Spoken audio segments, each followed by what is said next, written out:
नमस्कार दोस्तों, आपका स्वागत है एक बार फिर से डॉक्टर निगम सोनपती चैनल में। अगर आपको इस चैनल में दी हुई जानकारी अच्छी लग रही है तो आप इस चैनल को लाइक करें, शेयर करें, सब्सक्राइब करें और बेल बटन दबाना ना भूलें। आज हम लोग बात करेंगे एक बहुत छोटी सी प्रॉब्लम की, जो यूँ तो कहने में छोटी है लेकिन जिसको हो जाती है उसके लिए बहुत बड़ी प्रॉब्लम हो जाती है। इसको एक्ने कहा जाता है, हमारी भाषा में इसको मुहासे कहा जाता है। Acne, pimples, black head, white head ये आखिर हैं क्या, इसके बारे में मैं अभी आपको बताऊंगा। सबसे पहले मैं आपको ये बताना चाहूँगा कि एक्ने होते क्यों हैं। एक्ने इसलिए होते हैं क्योंकि हमारा जो हेयर फॉलिकल होता है, जो कि हमारी पूरी स्किन में होता है, इसीलिए एक्ने कहीं पे भी हो सकते हैं। हमारा हेयर फॉलिकल ब्लॉक हो जाता है और वो ब्लॉक किस चीज़ से होता है? वो ब्लॉक होता है सीबम से, यानी कि ऑयल जो हमारी स्किन में, हमारी त्वचा में प्रोड्यूस होता है, या फिर डेड स्किन से। इसके होने की वजह से हेयर फॉलिकल जब ब्लॉक हो जाता है तो वो एक्ने का रूप ले लेता है। एक्ने की कई स्टेजेस या कई प्रकार होते हैं, जैसे कि एक्ने ब्लैक हेड कहलाता है, वाइट हेड कहलाता है, एक्ने पिंपल कहलाता है, एक्ने पैप्यूल कहलाता है, एक्ने स्कार के साथ हो सकता है। तमाम प्रकार के एक्ने होते हैं। मैं आपको इनके अंदर अंतर करना पहले बताता हूँ। अगर जो हेयर फॉलिकल है वो क्लोज्ड हो जाए और क्लॉग्ड हो जाए तो उसको हम लोग वाइट हेड कहते हैं, वो हल्का सा सफ़ेदी लिए होता है। अगर एक्ने ब्लैक पॉइंट के साथ हो तो इसको ब्लैक हेड कहते हैं। ये इसलिए होता है क्योंकि जो एक्ने का फॉलिकल है वो ओपन रहता है। तीसरा जो प्रकार होता है उसको हम लोग पैप्यूल कहते हैं, रेड दर्द करने वाले गोल गोल एक्ने। अगर इसी पैप्यूल में पस आ जाए, रेड पस पॉइंट के साथ अगर एक्ने हो जो कि पेन कर रहा हो, इसको हम लोग पिंपल्स कहते हैं। फिर बड़े बड़े एक्ने हों और उसके साथ साथ एक्ने के चारों तरफ लाली आ जाए, इसको हम लोग एक्ने रोजेशिया कहते हैं। ये बड़े बड़े नोड्यूल्स गांठों के साथ होता है, चारों तरफ लाली होती है। और तीसरा एक्ने जो होता है उसको हम लोग सिस्टिक एक्ने कहते हैं। ये जो एक्ने होता है, ये एक्ने ऊपर से नोड्यूल रहता है, अंदर एक थैली ऐसी बन जाती है जिसमें कि पस या ऑयल भरा होता है। इसी में जब इन्फेक्शन हो जाता है तो ये बहुत पेनफुल हो जाता है, और जब ये ठीक होता है या सूखता है तो वो एक गड्ढा छोड़ देता है जिसको स्कारिंग एक्ने कहा जाता है। तो फिर बात आती है कि ये आपको एक्ने हुआ क्यों, या किसी व्यक्ति को ये एक्ने हुआ क्यों। एक्ने हुआ इसलिए कि स्किन में ज़्यादा ऑयल का सेक्रेशन हुआ, या स्किन में डेड स्किन एक्सफोलिएट ज़्यादा होने लगी, उसकी वजह से हेयर फॉलिकल ब्लॉक हो गया। हेयर फॉलिकल ब्लॉक हो गया, उसमें ऑयल इकट्ठा होने लगा। ये कोई बहुत बड़ी बात नहीं है। इसके ऊपर क्या हुआ, बैक्टीरिया का इन्फेक्शन हो गया। बैक्टीरिया का जब इन्फेक्शन हुआ तो वहाँ पे लाली, सूजन, पेन सब आने लगा। इसीलिए जिन लोगों को एक्ने हो उन लोगों को रेगुलर फेस वॉश करना चाहिए। और फेस वॉश जब आप करें तो ये ध्यान रखें कि फेस वॉश अच्छी तरीके से, नाक का ये जो नेज़ियल लेबियल फोल्ड होता है इसको अच्छी तरीके से धोएं, लिप्स के चारों तरफ अच्छी तरीके से वॉश करें, और नाक के अंदर ज़रूर फेस वॉश को ले जा करके नाक को साफ करें। ऐसा मैं क्यों कह रहा हूँ, क्योंकि ये बैक्टीरिया सबसे ज़्यादा नेज़ोलेबियल फोल्ड और नाक के अंदर पलता है, इसलिए ये करना बहुत ज़रूरी है। अक्सर ये पूछा जाता है कि एक्ने हुआ क्यों किसी व्यक्ति को। इसका सबसे बड़ा कारण होता है हार्मोनल चेंजेस।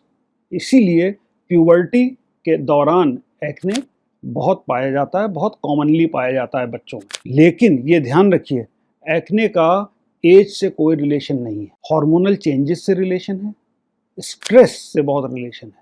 जब आप मेंटल इमोशनल स्ट्रेस में होते हैं तो बॉडी की सरफेस इम्यूनिटी कम हो जाती है। जब स्किन की सरफेस इम्यूनिटी कम हो जाती है तो स्किन में इन्फेक्शन के चांसेस ज़्यादा हो जाते हैं। डाइट का बहुत इम्पॉर्टेंट रोल है।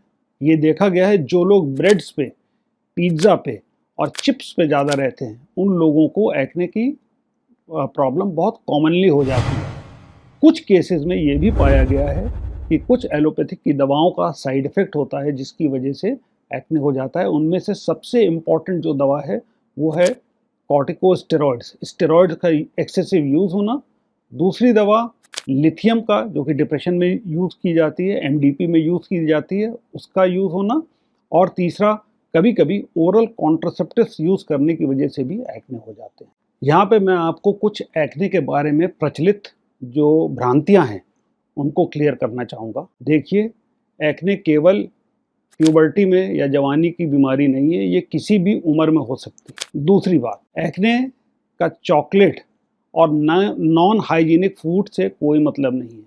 जैसा कि मैंने पहले बताया, ब्रेड्स खाने वालों को, चिप्स खाने वालों को और जो जंक फूड होते हैं उनको खाने वालों को एक्ने ज़्यादा होने के चांसेस हो सकते हैं, but it is not necessarily a cause. Chocolate खाने से एक्ने नहीं होता। एक और बात जो ध्यान रखने की है, कॉस्मेटिक्स के बारे में ये कहा जाता है कि कॉस्मेटिक्स एक्ने प्रोड्यूस करते हैं। अगर आपको एक्ने की प्रॉब्लम है तो आप नॉन ऑयली कॉस्मेटिक्स को यूज़ करें। मेकअप जब करें, जब मेकअप का काम पूरा हो जाए तो चेहरे को अच्छी तरीके से साफ करें। यहाँ पे ये ध्यान रखें कि बहुत ज़्यादा बार चेहरे को धोना, बहुत कस के रगड़ करके चेहरे को धोना और दिन में 7-8 बार चेहरे को साफ करना किसी भी फेशियल स्क्रब से या किसी भी क्लेंजर से आपके लिए नुकसानदायक हो सकता है।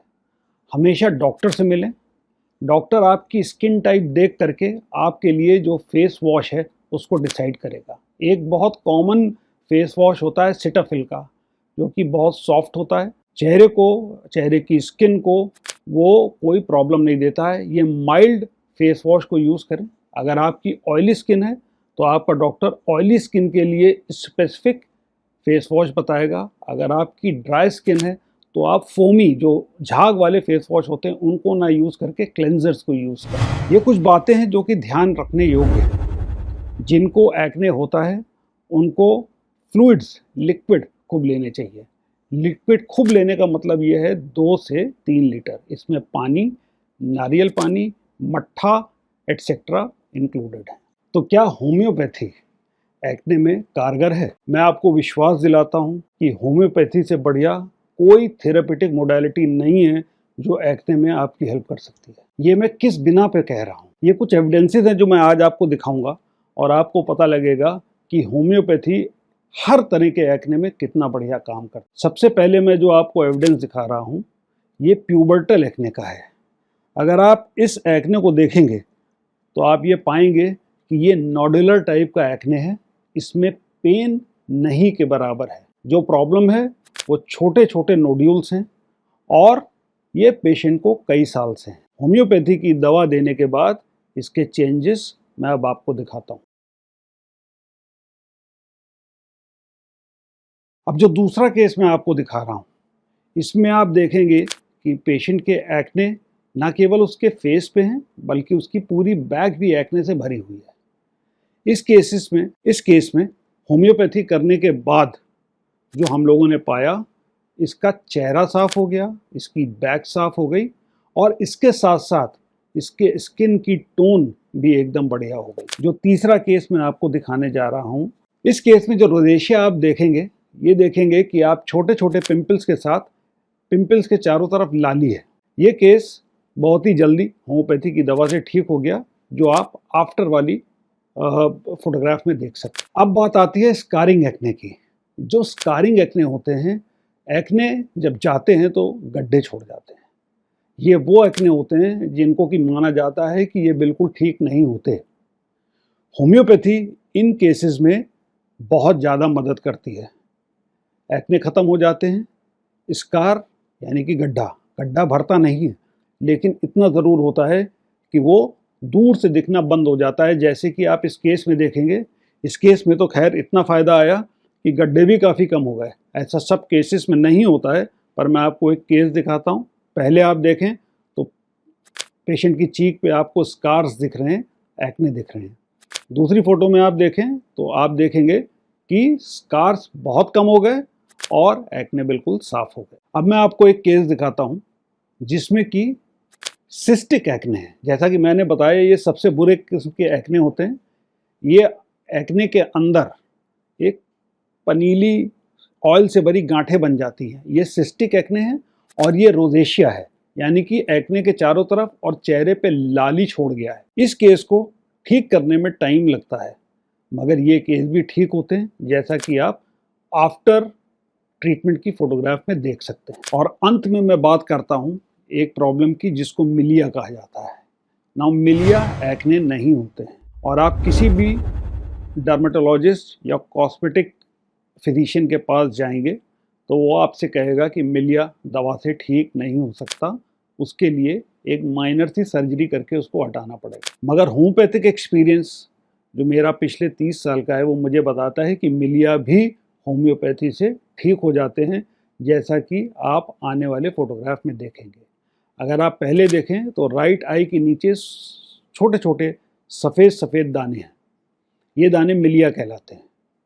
और फिर आप होम्योपैथी के इलाज के बाद उसी लेडी का फोटोग्राफ देखें तो आप पाएंगे कि मिलिया भी गायब हो गया। तो फिर होम्योपैथी ये सब करती कैसे है? होम्योपैथी का फॉर्मूला बहुत सिंपल है। आप पेशेंट की पूरी हिस्ट्री लें, उस पेशेंट की जो टोटलिटी बेस्ड कॉन्स्टिट्यूशनल दवा है वो पेशेंट के लिए सेलेक्ट करें, उसकी स्किन टाइप, स्किन की प्रॉब्लम, किस प्रकार का नोड्यूल है, उसके हिसाब से एक ऐसी दवा सेलेक्ट करें जो कि स्किन पे काम करती है, जिसको लो पोटेंसी में दें। स्किन टाइप के हिसाब से फेस वॉश यूज करें, चेहरे पे लगाने की आप उसको दवा दें और संयम रखें। जितना डॉक्टर संयम रखेगा, जितना पेशेंट संयम रखेगा, उतनी जल्दी एक्ने में होम्योपैथी द्वारा फायदा मिलता है।